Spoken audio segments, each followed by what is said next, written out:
Hello, welcome to Goodnight Flagstaff. I'm Bryan Cooperrider, and I'm delighted to once again be reading with the Goodnight Flagstaff program. Thank you for tuning in to our community story time. You can find a new chapter from one of our favorite family-friendly books at 8 p.m. each weeknight on the Literacy Center's YouTube channel and on Creator Radio, a local online radio station. The previous chapter is replayed on Creator Radio each weeknight at about 7:30, just before the new chapter airs. You can also listen to all previous Goodnight Flagstaff recordings on YouTube. We're currently reading The Two Towers by J.R.R. Tolkien. If you'd like to check it out to read along with us at home, it's available at the library. Check one out today with your Coconino County Library card. Please email us if you'd like to join our team of readers and connect with your community through stories. All ages are welcome. Our email is goodnightflagstaff@gmail.com. goodnightflagstaff@gmail.com. Last time we read together, Faramir had one more issue to set before Frodo. Gollum had come to the Forbidden Pool to catch fish, and Frodo promised Gollum safety if he came with him. It was that, or let the men kill him. Gollum swore on the Precious that he would not speak or lead any creature back to this place, but would serve Frodo well. Faramir warned Frodo against following Gollum's path, for there are evil forces that way, but there is no other way. And now, Book 4, Chapter 7. Journey to the Crossroads. Frodo and Sam returned to their beds and lay there in silence, resting for a while men bestirred themselves and the business of the day began. After a while, water was brought to them, and then they were led to a table where food was set for 3. Faramir broke his fast with them. He had not slept since the battle on the day before, yet he did not look weary. When they had finished, they stood up. "May no hunger trouble you on the road," said Faramir. "You have little provision, but some small store of food fit for travelers I have ordered to be stowed in your packs. You will have no lack of water as you walk in Ithilien, but do not drink of any stream that flows from Imlad Morgul, the Valley of Living Death. This also I must tell you. My scouts and watchers have all returned, even some that have crept within sight of the Morannon. They all find a strange thing. The land is empty.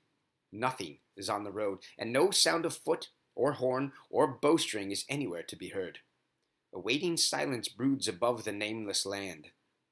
I do not know what this portends, but the time draws swiftly to some great conclusion. Storm is coming. Hasten while you may. If you are ready, let us go. The sun will soon rise above the shadow." The hobbits' packs were brought to them, a little heavier than they had been, and also 2 stout staves of polished wood, shod with iron, and with carven heads through which ran plaited leathern thongs. "I have no fitting gifts to give you at our parting," said Faramir, "but take these staves. They may be of service to those who walk or climb in the wild. The men of the White Mountains use them, though these have been cut down to your height and newly shod. They are made of the fair tree Lebethron, beloved of the Woodwrights of Gondor, and a virtue has been set upon them of finding and returning. May that virtue not wholly fail under the shadow into which you go." The hobbits bowed low. "Most gracious host," said Frodo, "it was said to me by Elrond Half-Elven that I should find friendship upon the way, secret and unlooked for. Certainly I looked for no such friendship as you have shown. To have found it turns evil to great good." Now they made ready to depart. Gollum was brought out of some corner or hiding hole, and he seemed better pleased with himself than he had been, though he kept close to Frodo and avoided the glance of Faramir. "Your guide must be blindfolded," said Faramir, "but you and your servant Samwise I release from this if you wish." Gollum squealed and squirmed and clutched at Frodo when they came to bind his eyes, and Frodo said, "Blindfold us all 3, and cover up my eyes first, and then perhaps he will see that no harm is meant." This was done, and they were led from the cave of Henneth Annwn. After they had passed the passages and stairs, they felt the cool morning air, fresh and sweet, about them. Still blind, they went on for some little time up and then gently down. At last the voice of Faramir ordered them to be uncovered. They stood under the boughs of the woods again. No noise of the falls could be heard, for a long southward slope lay now between them and the ravine in which the stream flowed. To the west they could see the light through the trees, as if the world came there to a sudden end, at a brink looking out only onto the sky. "Here is the last parting of our ways," said Faramir. "If you take my counsel, you will not turn eastward yet. Go straight on, for thus you will have the cover of the woodland for many miles. On your west is an edge where the land falls into the great vales, sometimes suddenly and sheer, sometimes in long hillsides. Keep near to this edge, in the skirts of the forest. In the beginning of your journey you may walk under daylight, I think. The land dreams in a false peace, and for a while all evil is withdrawn. Fare you well. Well you may. He embraced the hobbits then, after the manner of his people, stooping and placing his hands upon their shoulders and kissing their foreheads. Go with the goodwill of all good men, he said. They bowed to the ground. Then he turned, and without looking back, he left them and went to his 2 guards that stood at a little distance away. They marveled to see with what speed these green-clad men now moved, vanishing almost in the twinkling of an eye. The forest where Faramir had stood seemed empty and drear, as if a dream had passed. Frodo sighed and turned back southward, as if to mark his disregard of all such courtesy. Gollum was scrambling in the mold at the foot of a tree. Hungry again already, thought Sam. Well, now for it again. Have they gone at last? Said Gollum. Nasty, wicked men. Smeagol's neck still hurts him. Yes, it does. Let's go. Yes, let us go, said Frodo. But if you can only speak ill of those who showed you mercy, keep silent. Nice, master, said Gollum. Smeagol was only joking. Always forgives, he does. Yes, yes. Even nice master's little trixies. Oh, yes. Nice master. Nice Smeagol. Frodo and Sam did not answer.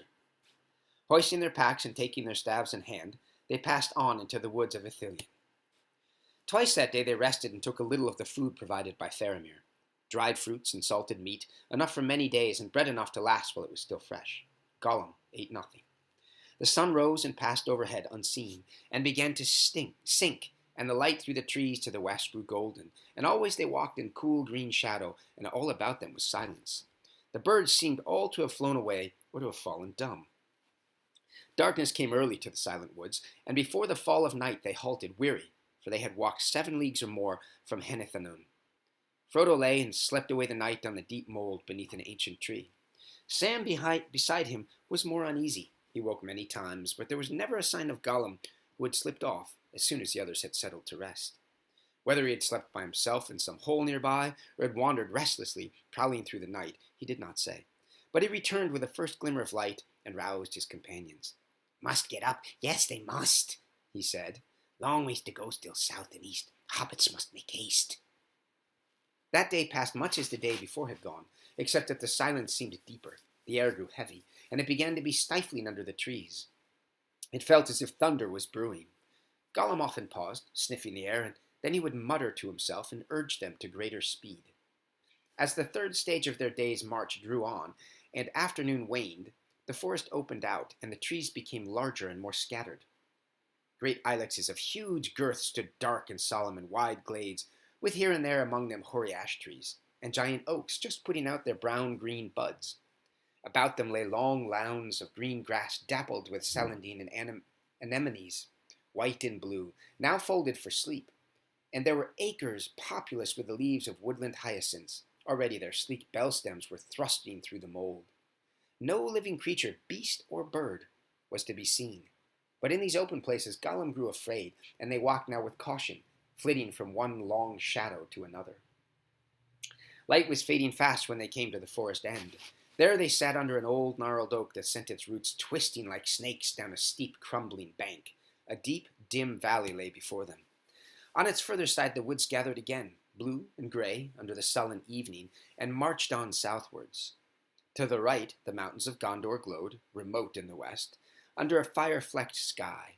To the left lay darkness, the towering walls of Mordor, and out of that darkness the long valley came, falling steeply in an ever-widening trough towards the Anduin. At its bottom ran a hurrying stream. Frodo could hear its stony voice coming up through the silence, and beside it, on the hither side, a road went winding down like a pale ribbon, down into chill grey mist that no gleam of sunset touched. There it seemed to Frodo that he descried far off, floating, as it were on a shadowy sea, the high dim tops and broken pinnacles of old towers, forlorn and dark. He turned to Gollum. "Do you know where we are?" he said. "Yes, master. Dangerous places. This is the road from the Tower of the Moon, master.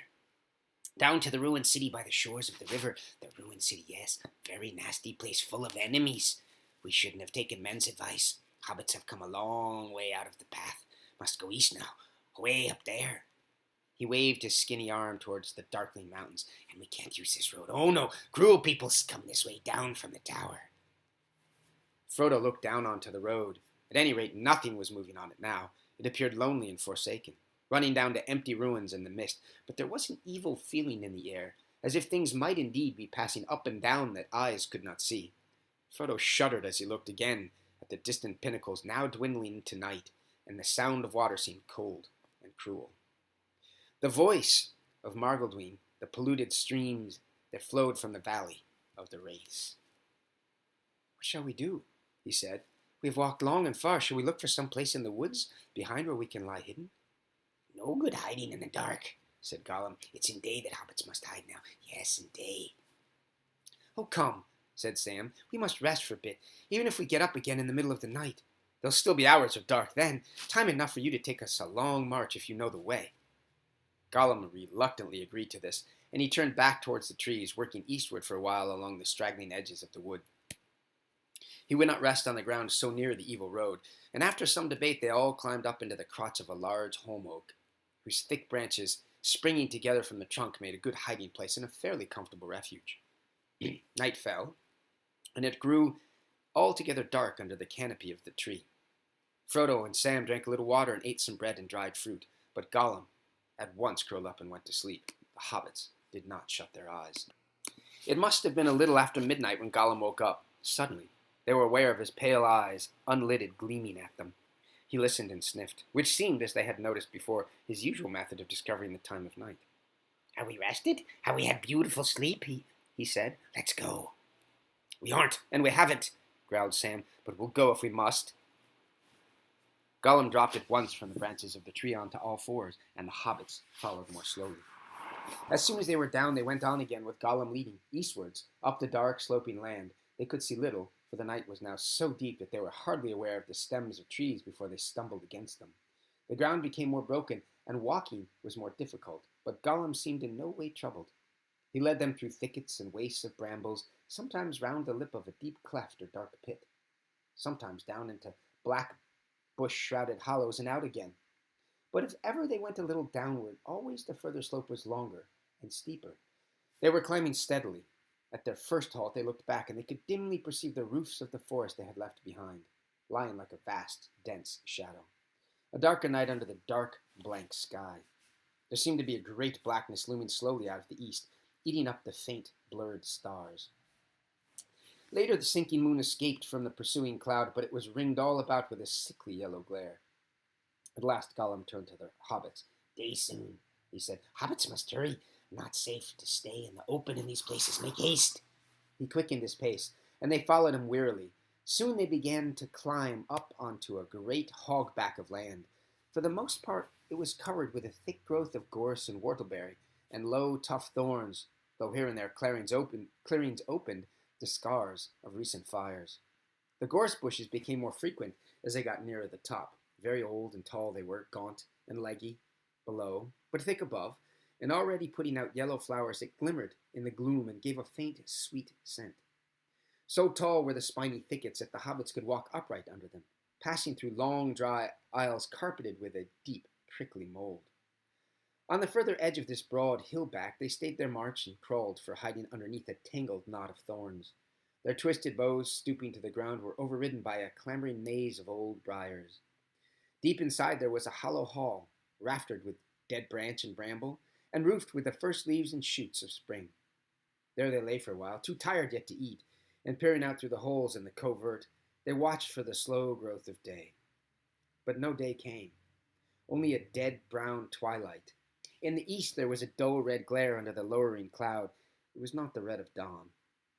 Across the tumbled lands between, the mountains of the Efelduath frowned at them, black and shapeless below where night lay thick and did not pass away, above with jagged tops and edges outlined hard and menacing against the fiery glow. Away to their right, a great shoulder of the mountain stood out, dark and black amid the shadows, thrusting westward. Which way do we go from here? Asked Frodo. Is that the opening of the Morgul Valley, away over there beyond that black mass? Need we think about it yet?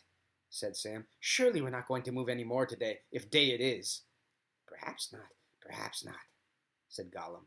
But we must go soon to the crossroads. Yes, to the crossroads. That's the way over there, yes, master. The red glare over Mordor died away. The twilight deepened as great vapors rose in the east and crawled above them.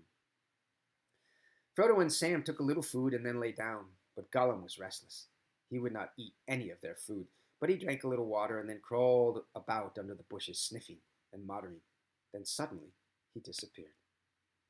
Off hunting, I suppose, said Sam, and yawned. It was his turn to sleep first, but he was soon deep in a dream. He thought he was back in the Bag End garden looking for something, but he had a heavy pack on his back which made him stoop. It all seemed very weedy and rank somehow, and thorns and bracken were invading the beds down near the bottom hedge. Job of work for me, I can see, but I'm so tired, he kept on saying. Presently he remembered what he was looking for. My pipe, he said, and with that he woke up. Silly, he said to himself, as he opened his eyes and wondered why he was lying down under the hedge. It's in your pack all the time. Then he realized first that the pipe might be in his pack, but he had no leaf. And next that he was hundreds of miles from Bag End. He sat up. It seemed to be almost dark. Why does Master let him sleep on out of turn, right on till evening? Haven't you had no sleep, Mr. Frodo? He said. What's the time? It seems to be getting late. No, it isn't, said Frodo.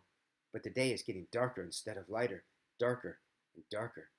As far as I can tell, it isn't midday yet, and you've only slept for about 3 hours. I wonder what's up, said Sam. Is there a storm coming?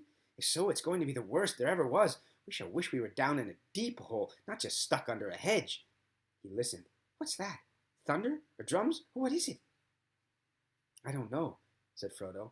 It's been going on for a good while now.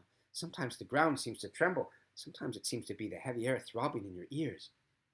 Sam looked around. Where's Gollum? He said. Hasn't he come back yet? No, said Frodo.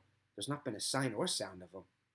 Well, I can't abide him, said Sam. In fact, I've never taken anything on a journey that I'd have been less sorry to lose on the way. But it would be just like him after coming all these miles to go and get lost now, just when we shall need him most. That is, if he's ever going to be any use, which I doubt. You forget the marshes, said Frodo. I hope nothing has happened to him. And I hope he's up to no tricks. And anyway, I hope he doesn't fall into other hands, as you might say, because if he does, we shall soon be in for trouble. At that moment, a rolling and rumbling noise was heard again, louder now and deeper. The ground seemed to quiver under their feet. I think we are in for trouble anyhow, said Frodo. I'm afraid our journey is drawing to an end. Maybe, said Sam. But where there's life, there's hope, as my gaffer used to say, and need of victuals, as he most ways used to add. You have a bite, Mr. Frodo, and then a bit of sleep.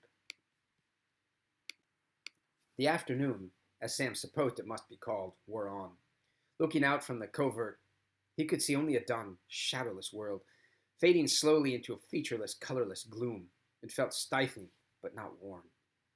Frodo slept unquietly, turning and tossing, and sometimes murmuring. Twice Sam thought he had heard him speaking Gandalf's name. The time seemed to drag interminably. Suddenly Sam heard a hiss behind him, and there was Gollum on all fours, peering at them with gleaming eyes. Wake up, sleepies, he whispered. Wake up, no time to lose. We must go, yes, we must go at once. No time to lose. Sam stared at him suspiciously. He seemed frightened, or excited. Go now? What's your little game? It isn't time yet. It can't be tea time even. Leastways, not in decent places where there is tea time. Silly, hissed Gollum. We're not in decent places. Time's running short. Yes, running fast. No time to lose. We must go. Wake up, master. Wake up! He clawed at Frodo, and Frodo, startled out of sleep, sat up suddenly and seized him by the arm. Gollum tore himself loose and backed away. They mustn't be silly, he hissed. We must go. No time to lose. And nothing more could they get out of him. Where he had been, and what he thought was brewing to make him in such a hurry, he would not say. Sam was filled with deep suspicion, and showed it, but Frodo gave no sign of what was passing in his mind. He sighed, hoisted his pack, and prepared to go out into the ever-gathering darkness.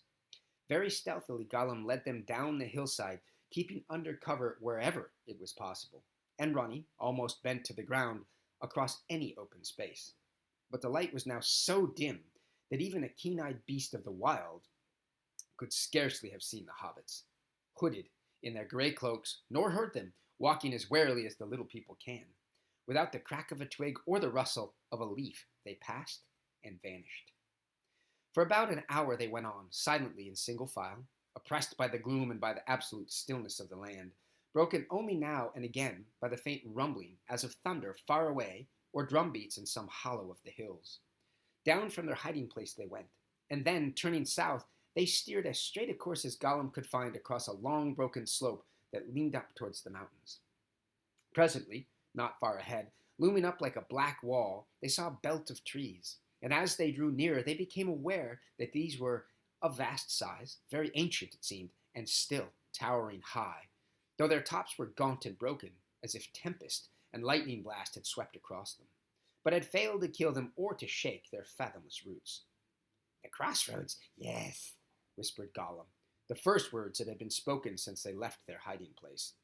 "We must go that way." Turning eastward now, he led them up the slope, and then suddenly there it was before them, the southward road, winding its way about the outer feet of the mountains, until presently it plunged into the great ring of trees. "This is the only way," whispered Gollum. "No paths beyond the road. No paths. We must go to the crossroads, but make haste. Be silent."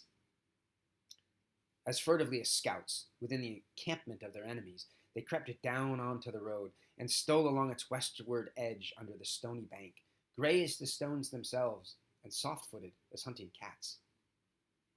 At length they reached the trees, and found that they stood in a great roofless ring, open in the middle to the somber sky, and the spaces between their immense holes were like the great dark arches of some ruined hall. In the very center 4 ways met.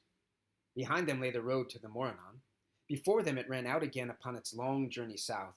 To their right, the road from old Osgiliath came climbing up, and crossing, passed out eastward into darkness, the 4th way, the road they were to take. Standing there for a moment filled with dread, Frodo became aware that a light was shining. He saw it, glowing on Sam's face beside him. Turning towards it, he saw, beyond an arch of boughs, the road to Osgiliath, running almost as straight as a stretched ribbon down into the west.